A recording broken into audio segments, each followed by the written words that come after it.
ideally, the people forming relationships and building ideas and having creative partnerships facilitated by ConnectHV should be so much bigger and more all-encompassing than ConnectHV is. ConnectHV should just be like the springboard that this stuff is starting from.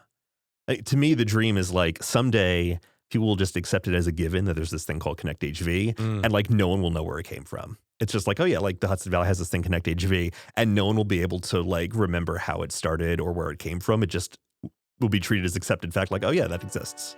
I think that'd be so cool. What's up, everybody? Welcome back to No Set Path. I am your host, Drew English.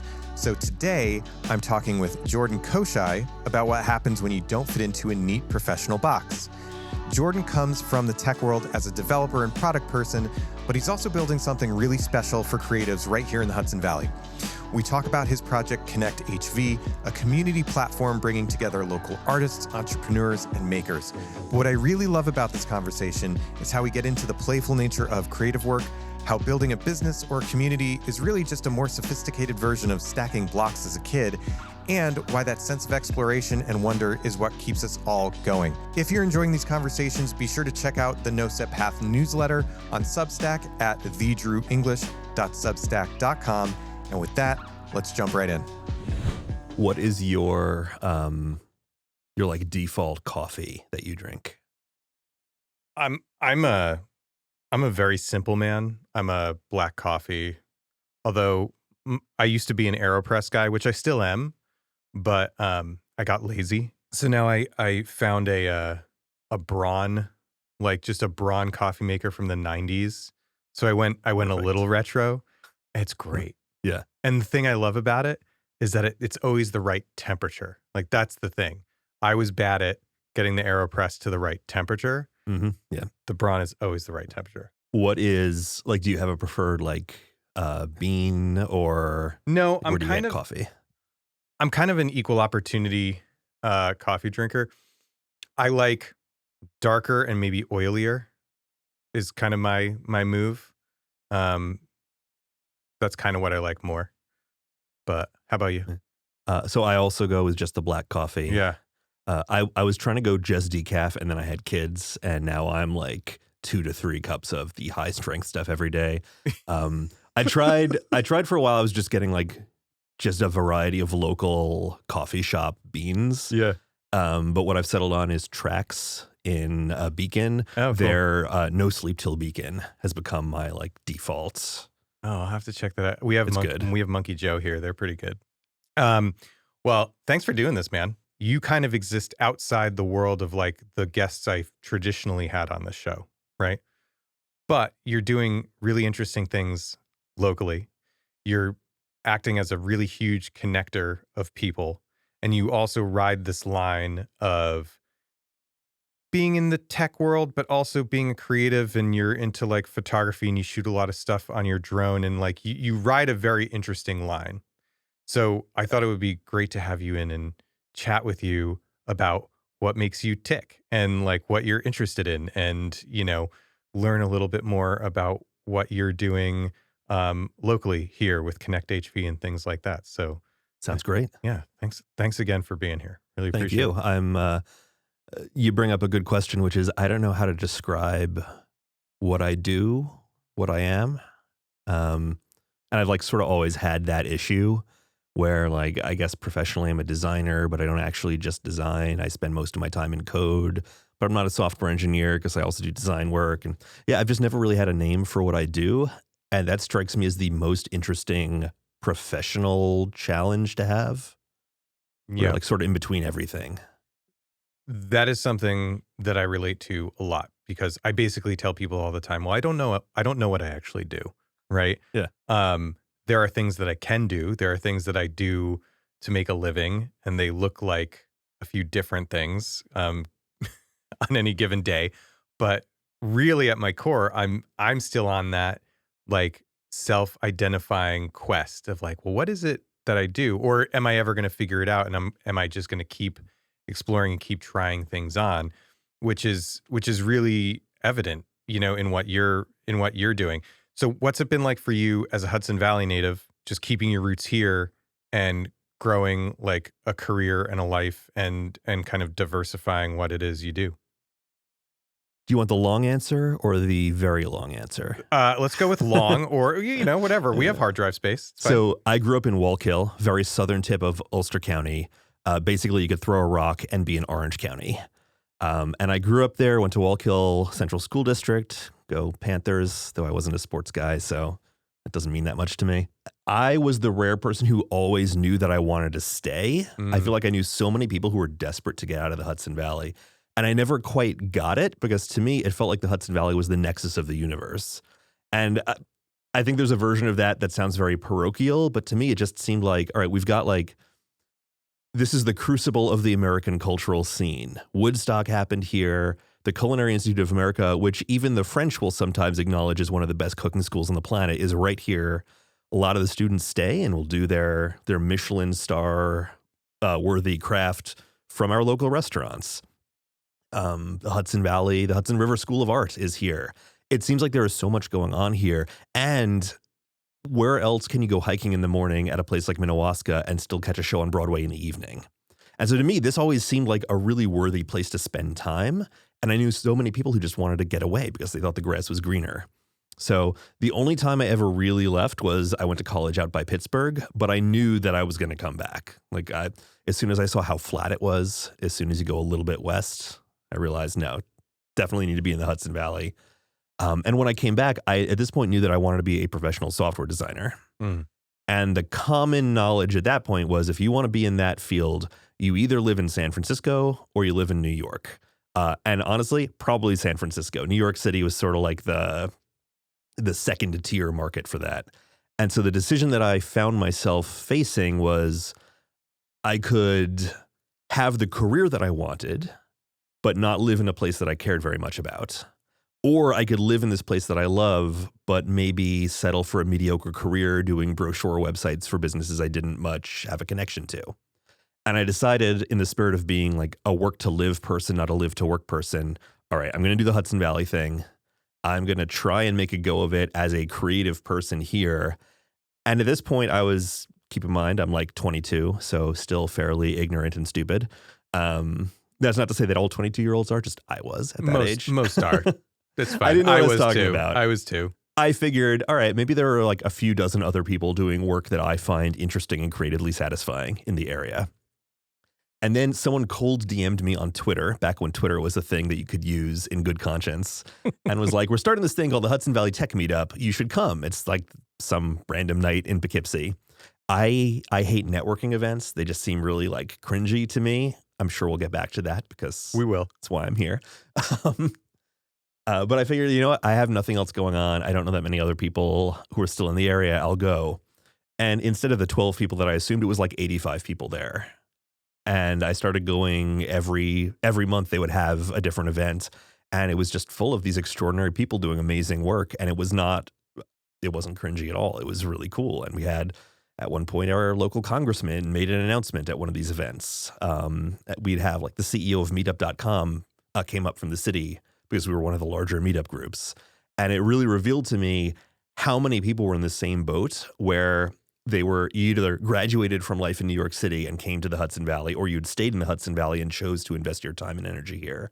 And it became possible. Remote work happened. There were enough people here that we've got this, like, we have the critical mass where you can make a creative life here. And this is no longer like a place in the middle of the woods. It's a place in the middle of the woods where you can also do whatever the heck you want. Well, it's really interesting. I will often tell friends and family, or really anyone who will listen, if I'm in the right mood, I say that I have not had a great level of foresight most of my life. It's getting better the older I get. Yeah. But like in my 20s, zero foresight. Like I would probably be in a much different boat. Not that my boat is bad, but I would be probably somewhere else had my foresight been a little more dialed in. And to your credit, you loved the area and you wanted to invest in the place. And you said something that hits close to home where it's like you wanted to prioritize your life first and, integrate your work off of that. And a lot of times, most of the time, like you said, many people move away, they chase their ambitions, they chase their dreams, and they wind up coming back or trying to escape the place that they've established themselves because it becomes a little bit too much. And you've done the opposite. You know, you love the area, thankfully, that you grew up in, but you also wanted to invest in your life. I think somewhere in there is this little bit of foresight or faith in yourself or faith in your home that there was more. And I feel like now, in the last, let's call it post-COVID years, that's really started to show itself, and it's really started to pay off in a bigger way because myself, I'm an expat from the city. You know, it'll be 5 years this month that I've been up here, and I'm assuming pre-COVID it was not the same situation. It was different. Yeah. I still think that we haven't gotten to the place that we were pre-COVID in terms of community activity and some of the things that were going on. Oh, interesting. The Hudson Valley goes through these waves, and it seems to be on maybe a 15 or 20-year cycle where you have all this movement into the area, amazing stuff is happening, and then it's sort of like the tide goes out, and then it comes back. Before COVID, I feel like we were in the middle of this really big community building moment where people were moving into the Hudson Valley. Then COVID happened, and I think even more people were moving to the Hudson Valley, but no one was going out. Right. No one was doing anything. And so I suspect, I don't have any data around this, I suspect we had a lot of people who moved in and then moved out before we could even, like, I hesitate to use the word capture because that sounds really, like, crass somehow, but, like, capture the value and bring them into the community. And I think there's a big difference between, like, there's a place where you sleep at night versus there's a place where you call home. And I think there were a lot of people who got out of the city and this was where they slept at night, but they never called it home. And so they left at some point. You were saying foresight. I tend to think of it as my particular brand of delusion that, like, oh, I think it would be cool if there was more community here. I'm going to, like, help start this community thing along with all the other people who are, like, that is a special kind of, like, why would you do this? Especially when you have first just had 2 kids. Like, that's a terrible idea. But it seems to be that my personal brand of delusion came about at the exact right time when people were also looking for this post-COVID, like, how do we find other creative people? I would argue that a lot of people who do really great or important things or things of note, whether it's, you know, broad or, you know, contained in their community, start with some level of delusion, right? Yeah. And not in an unhealthy way, but just in a way that's like, oh, why doesn't this thing exist? It should. I want to do something about it. Yeah. And that's very evident in what is now ConnectHV that you've built from the ground up, where you said, I want to invest more in this community. There are more people here. They're not taking advantage of the community, the people, the area. I'm going to do something about it. So you started ConnectHV. Let's talk a little bit about that. When did you start it officially? And what is it for people listening who don't know? When is actually a more complicated question Right. than it sounds like. So ConnectHV, the way it started is as an online directory where anyone with a Hudson Valley zip code, you can create a profile. You can say, like, hey, my name is Drew. I live in Kingston. I do the following things. Here are some samples of my work. And then anyone who is looking for, let's say, someone with experience in podcasting can type in, like, I'm looking for podcast experts in Kingston, or I'm looking for people who know their way around audio equipment in Ulster County. And they'll see you, and they'll also see the whole list of people who might have put themselves on this list. Right after college, I started working on a similar idea, the thought being that there should be some sort of, like, alumni network for small liberal arts colleges that's similar. I never really chased that idea. It was just kind of an idea that I still have on a hard drive. In around 2016, I started doing a similar thing for the Hudson Valley called Hudson Valley Talent Base. It never really got much traction. I think it had a couple of hundred people using it. I think I had found a solution that was orthogonal to the problem, not a proper solution. And I'd latched onto this idea that it should be about people showing their work. It should be less about the profiles and more about, like, hey, here's this sample of this piece of music I wrote or this art that I have painted or something like that. That falls apart pretty quickly for most creative disciplines. Because if you're a novelist, let's say, does that mean that you post once every 3 years? Right. That's not a very compelling project. There's no reason to keep coming back to it. So then I figured at some point I launched this like a month before I got married. Also a bad idea. I have this habit of like it's right around major life changes when suddenly I get that entrepreneurial itch and I do something that really should be like an 80-hour per week job. I get it. Don't follow my example there. Yeah, in a less extreme way, I have a tendency to try and start big house projects right before holidays, which is a weird thing that I do. So I get it. It's so relatable. Yeah. Like, oh, we have guests coming over. I'm gonna like replace our sink filter now. Pretty much. Or something. Yeah. Yeah. No, mine was the day before Thanksgiving, digging out a crawl space underneath our mudroom for some reason. Yeah. Anyway, continue. Yeah, talent base kept going for a little while, but I wasn't super invested. Again, big life change. I was like figuring out like what does like married life look like, and I decided, all right, I'll scale back. I'll start an interview publication where I interview people doing interesting work in the area, because I somehow thought that that would be less work. Running an interview publication is so much more work than I thought it was. I don't know why I didn't expect that right off the bat, but like, of course it is. So I did that for a while, and then I'm like, no, it's just not as interesting to me. I like product work. I like building environments and seeing how people explore it and experiment with it. And so I kept coming back to the idea that like there should be a directory for the Hudson Valley. And so that's how I wound up taking the bones of Hudson Valley Talent Base, taking all of the lessons of that and rebuilding it into this thing, ConnectHV. It gained a little bit of traction. We had a few hundred people creating profiles, but then I had a very strange week. I guess this was last year, where 3 people in the span of 5 days approached me and said, why isn't there a Slack? Now, if you're not familiar with Slack, it's a chat platform. It's usually used by like teams at an office or teams of remote workers at a startup. It is not really equipped for this sort of thing, but it was the tool that everyone requested. So I said, sure, we'll create a Slack. I figured we'll get probably the same number as we have like users on ConnectHV. In the first week, we got 350 people. We're since well past 1,200.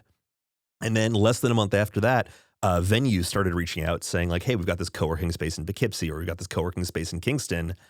You've got people. We've got this space. Do you ever want to host like basically a meetup? So we started doing meetups, and it's kind of ballooned into a monthly thing. We try and do a different venue in a different town each month. We have our stalwarts, like we do a lot of stuff at the Senate Garage or Co-work Kingston. But now that's become sort of the center of energy for this project. Yeah. It's a lot, and it's grown really fast. So yeah, my experience with it, and I forget how I forget now how I initially found it. It was pre-Slack. It was when it was just the online directory. And it was right in that pocket of time where I was trying to just meet more people, put myself out there more. I was a little more green on the area. I'm like, okay, I'm just going to throw whatever I can at the wall and see what sticks. And so I created an online directory, or an online profile, excuse me, for the directory. And then not too long after that, the Slack channel started. Yeah. And I think I was like day one on the Slack channel, because I'm just like, you yeah, were. sure. Okay, fine. Yeah. And it is insane to me how quickly that has grown. But also, it's been an incredible, like, kind of proving ground to show just how many people are here across disciplines, right? Yeah. So you come from software and tech. I come from film and video, kind of 2 very disparate career paths. But what I found really interesting in just spending time in the community is that there's such a huge diverse cross-section of talented people from tech world all the way into like hard and fast creative disciplines. And it's so fascinating and interesting.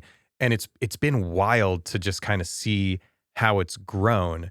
Yeah. And whether you intended it to be or not, you personally have kind of turned into this like regional super connector of people. Yeah. Right.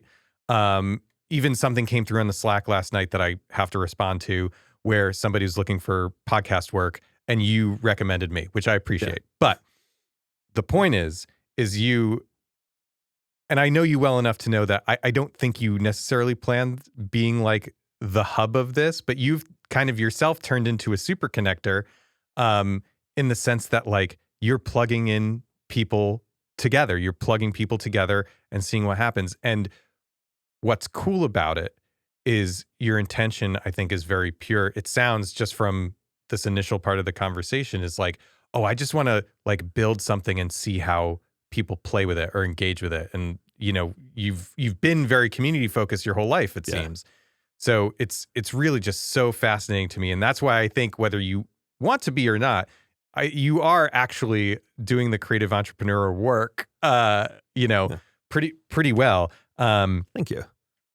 And I also love the fact that like businesses and venues were reaching out to you just like it's one hand washes the other. They want awareness for what they're doing, and you can kind of show people what different possibilities exist. How do you feel about that when I say, "Oh, Jordan, you've turned into like the super connector in the Hudson Valley"?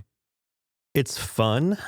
It's a little intimidating in terms of before this got started, back when it was just a directory. I was at one of the Hudson mashups and I had a little table where I was like advertising directory, like, hey, you can be the 80th person to join this thing. And someone came up to me and said, this is cool, but like, what guarantee is there that you won't like turn evil and be the next like Zuckerberg and steal all the data? And I thought that was such a good question. It is a good question. Because that's one of the risks, I think. And that's why I try and use the word homegrown everywhere, because it's important to me that people know that this isn't some platform from Silicon Valley that's been like white labeled and has the word Hudson Valley on it. I think there is a particular responsibility in making sure, like, no one can own the Hudson Valley community. You can only be a temporary steward of it.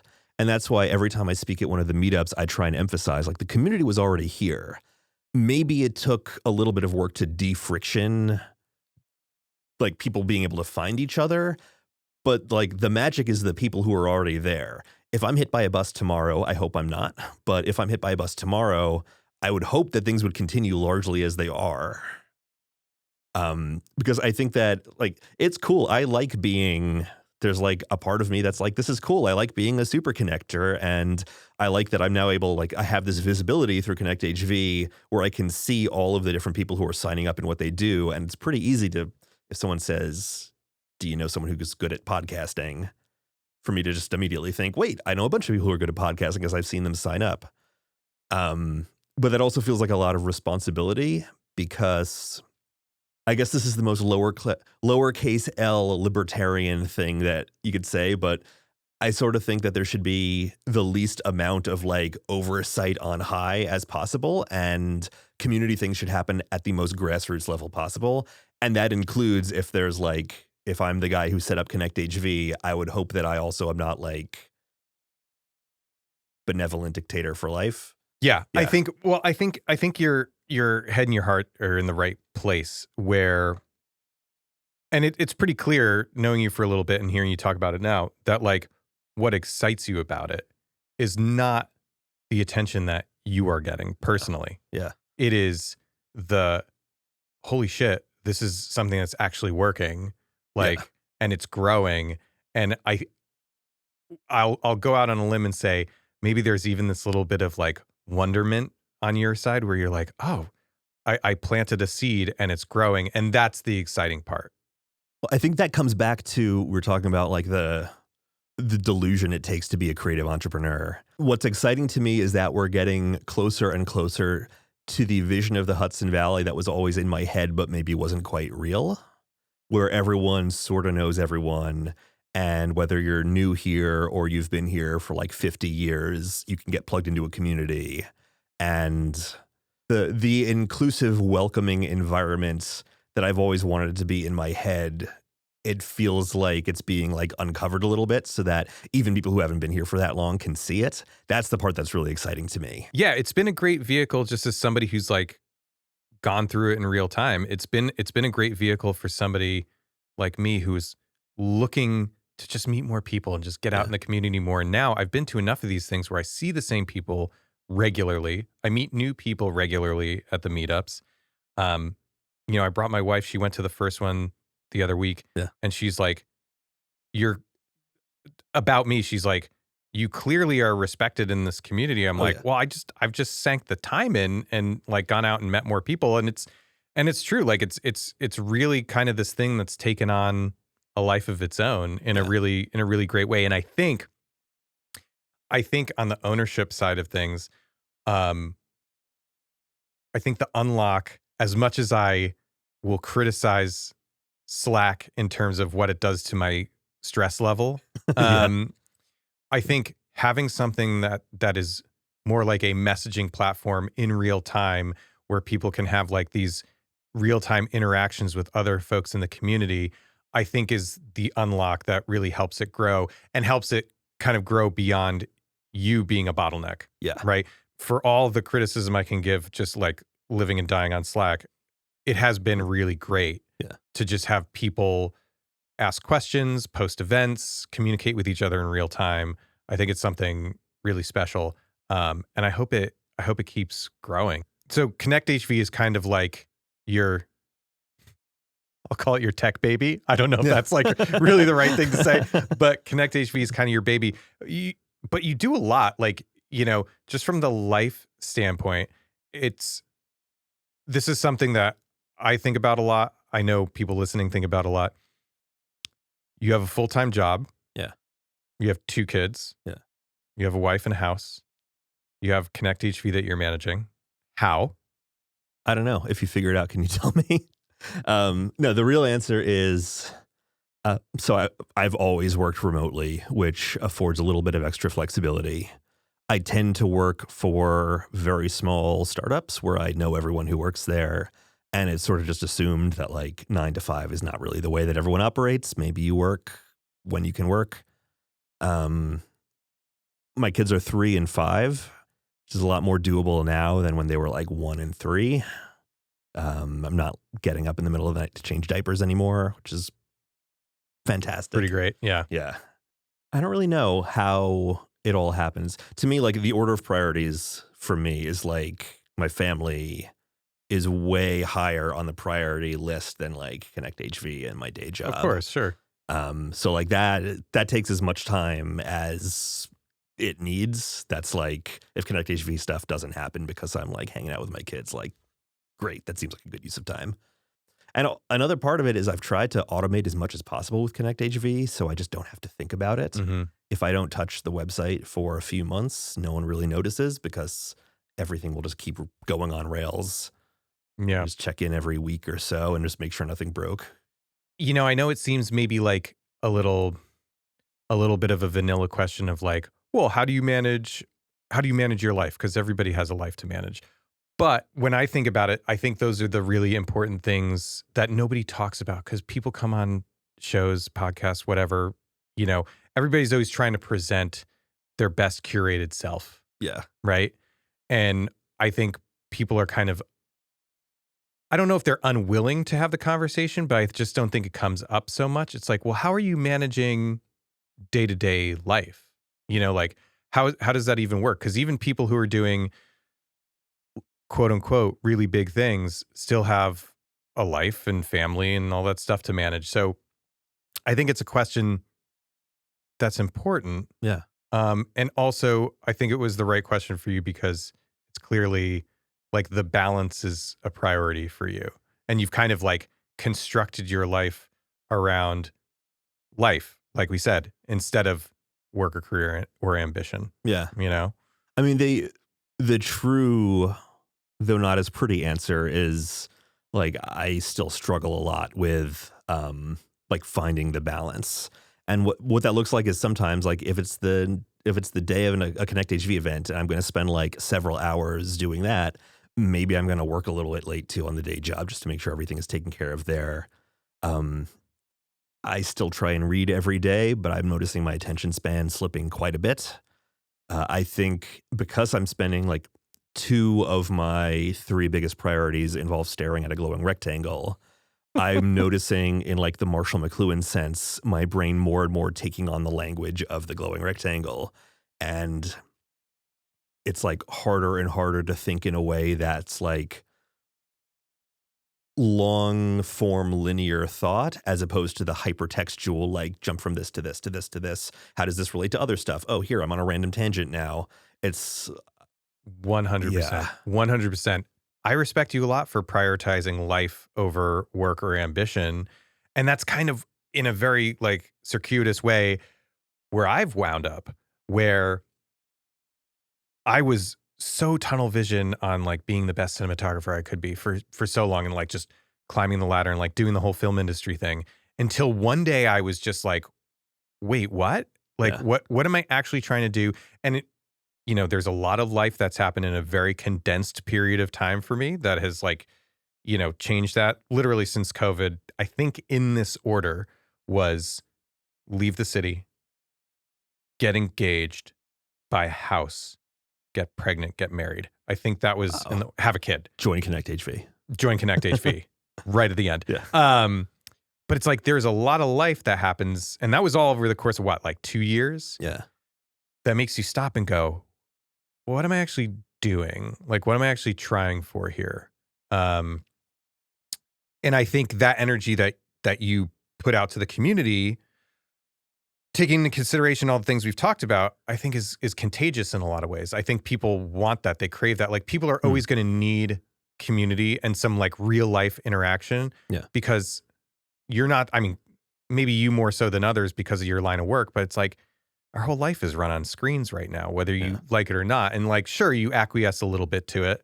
I think the people who like at the end of everything are going to wind up being happier and more fulfilled are the people who recognize that they need to play the game a little bit, but the game isn't their whole existence. Yeah. You know, the whole reason I started this podcast was because I wanted to talk to people and like have conversations. And then the whole reason I started my newsletter is because I wanted to like share thoughts or like experiences with other people. And then I always mess with myself and I go down this rabbit hole of like, oh, well, I should just start making, I don't know, like short form video or do more with YouTube and like all this stuff. And I could, but I have to really sit and think about like, well, what's the end game for me Yeah. with that? You know? Because if I boil it down to brass tacks, it's like, I want a happy life and a stable income and to be making things creatively that satisfy me. And those are like the three buckets. Yeah. And so I have to kind of bump everything up against those. That's the challenge of signing up for a creative life, I think, is that it's hard to make the quote unquote easiest way, not really easy, but I think the only way to get all three of those things is if you can get two of them to overlap, Yeah. but getting your creative satisfaction and your income to be the same thing. Yeah. I still don't know anyone who's been able to do that. It's tricky because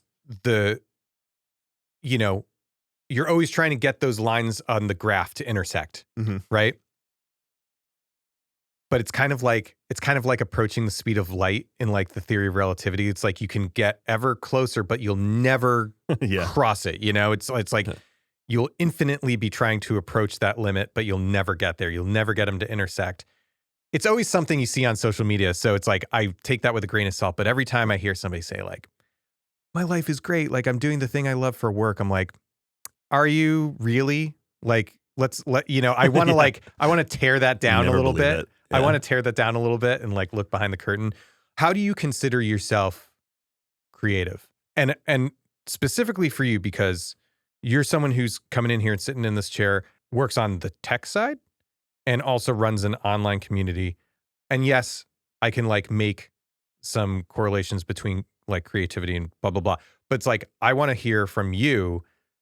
How do you consider yourself a creative or, you know, cause you've mentioned that a bunch and Yeah. in our conversations outside of this, like you are a creative guy, you know, you like to do a bunch of like drone footage around the Hudson Valley, which is cool.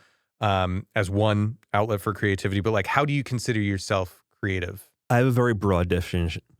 A very broad definition of creativity. Yeah, I would love to I hear think it. that there are the disciplines where it's obvious that it's creative, like photography, painting, being a musician, like obviously creative.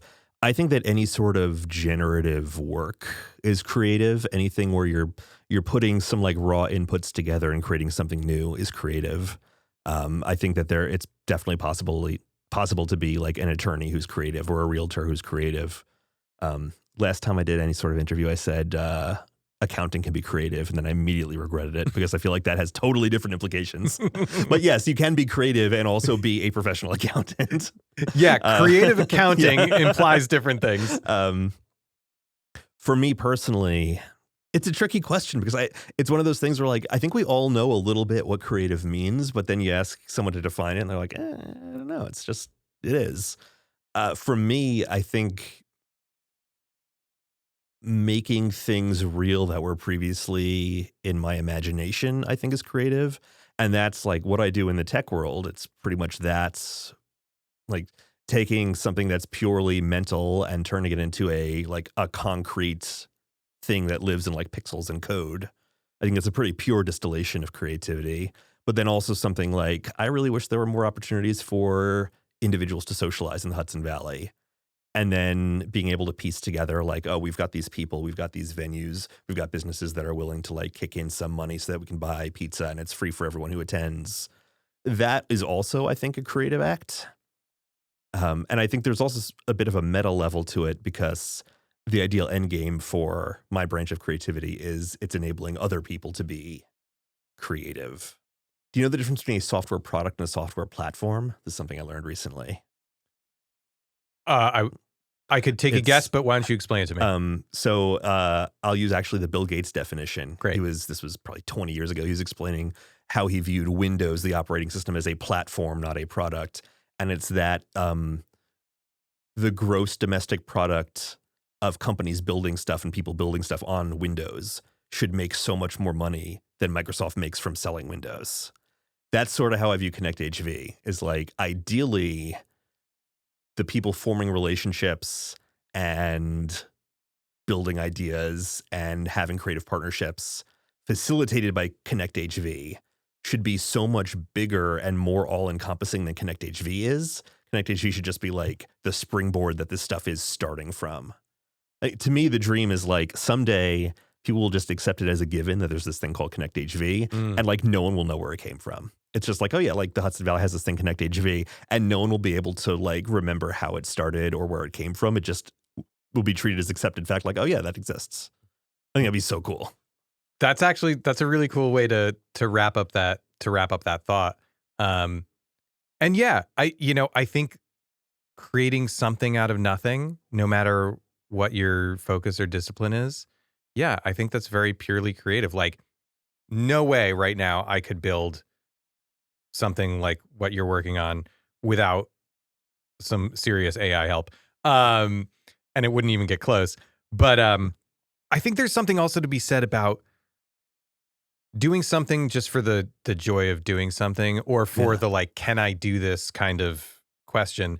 Because, this studio, like all this stuff, like I started a podcast in COVID because I was bored and I needed something to do. And it's something that always interested me. So I dug into it, and it's like grown from there. And then I have the studio, and I just thought it was interesting. And this is just something I do because I want to talk to people I want to talk to. But things have happened because of it. I have a business with a podcast studio because of my show. I've done consulting for other people where I've built studios for other people as a part of my business.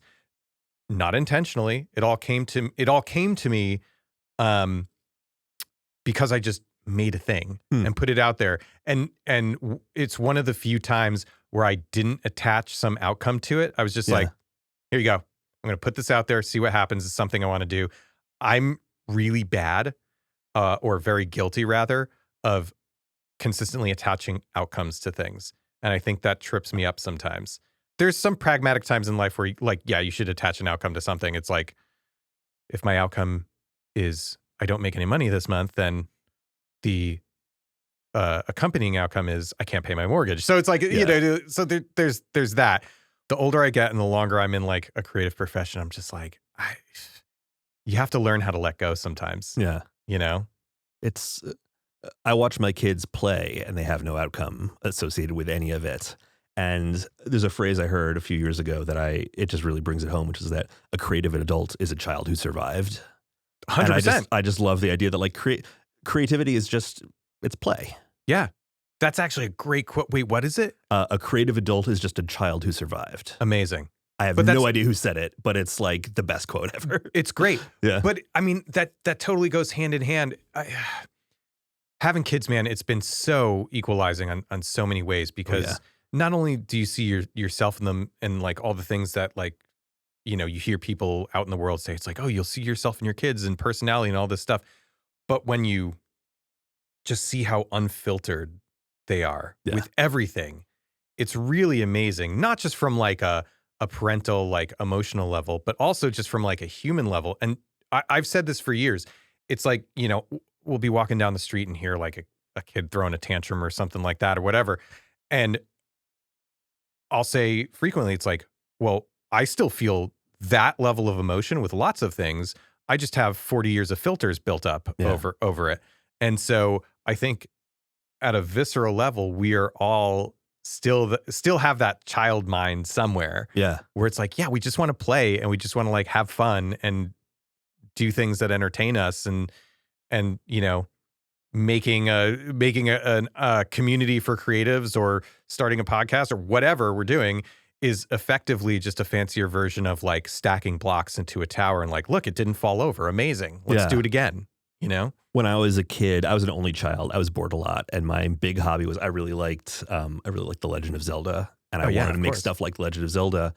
I realized in hindsight, it wasn't that it's like, it's a fun game to play. I did find it fun, but it's the idea of like, you create this little world and people can step into the world and experience it.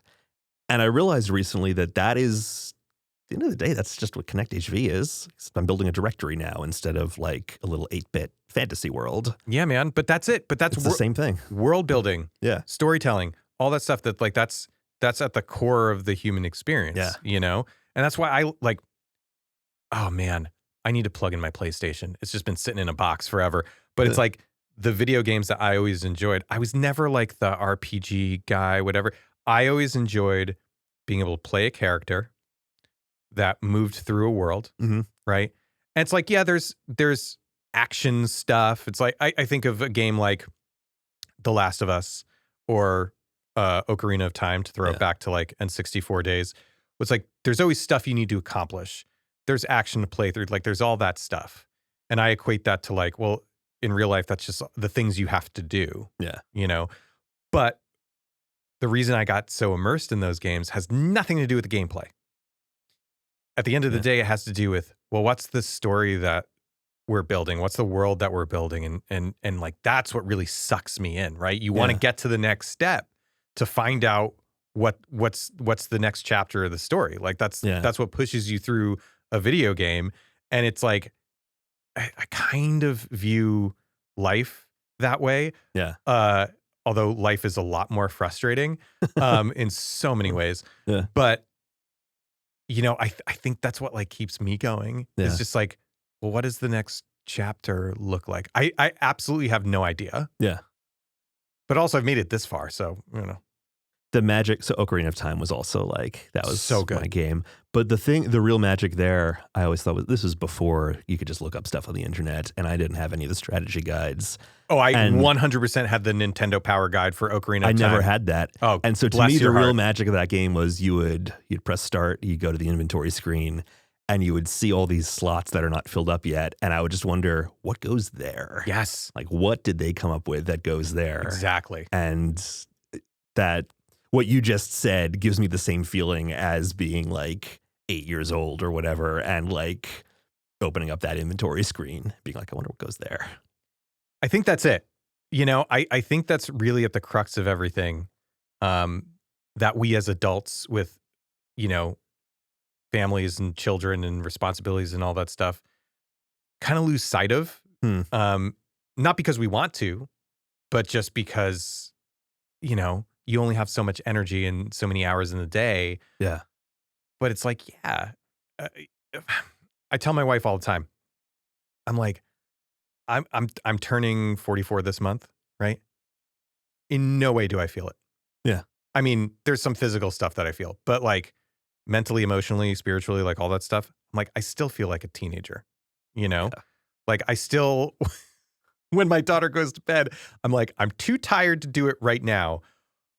But I want to hook up the PlayStation. Yeah. And I want to just like zone out and give myself permission to like get lost in a world. And it's like, and you know, I I I still feel like a kid in a lot of ways, and I don't think I'm ever going to lose that. And I think that's what's kept me on this creative track and always trying to figure something new out and like kind of tweak the system or tweak the gameplay a little bit, you Yeah.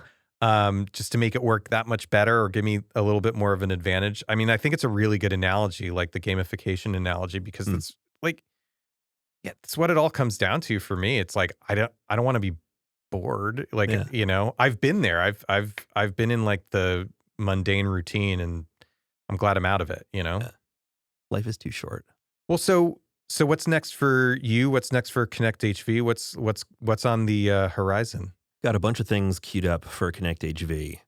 One of the big initiatives right now is I hear from a lot of people that they don't use Slack because they don't want to use Slack. Uh, I m- you haven't heard from me, but I wouldn't be sad to not use Slack. So I'm looking at essentially building a ConnectHV native, like a homegrown Slack replacement that has just what we need and nothing more. Mm. I've been, if you're from Salesforce / the Slack team, don't listen. Uh, a while back, I built out a system that would grab all of our content from the API. So whenever someone posts, it's not visible or like it doesn't exist anywhere except in the database for ConnectHV. We have all of the messages stored. So if we ever want to migrate, we're not confined to like the 3-month look back that Slack actually allows for on the free plan. Smart. Slack is crazy expensive. If you Yes. don't have the free plan, for our size, it would be between, I think, around $9,000 a month. It's Unbelievable. unreal. Unbelievable. So without paying that, where you can only see the last like 90 days of messages. Yeah. So I just have everything before that is stored someplace so that if we ever wanted to like run some statistical analysis or have our own homegrown system, we'd be able to do that. And I have all like the permission structure rigged up so that like it would ping everyone and say like, are you comfortable with your messages being visible? No, Super smart. remove that from the database. Super smart. That's one thing. Another thing I'm looking at is this is late breaking. I'm starting a merch store because I really want more Hudson Valley like t-shirts and hats and stuff. Right on. And I've just been tinkering on like t-shirt designs for a while. And I decided I'm going to start publishing them someplace. I love that. So That's awesome. look out for that. I'll find like some way to do like a coupon code or something where like maybe for the first month everyone can buy it at cost. So it's like it's widely distributed. And then after that, it'll go towards like the server costs and maintaining ConnectHV. Yeah. Look at you, man. You're always working on something.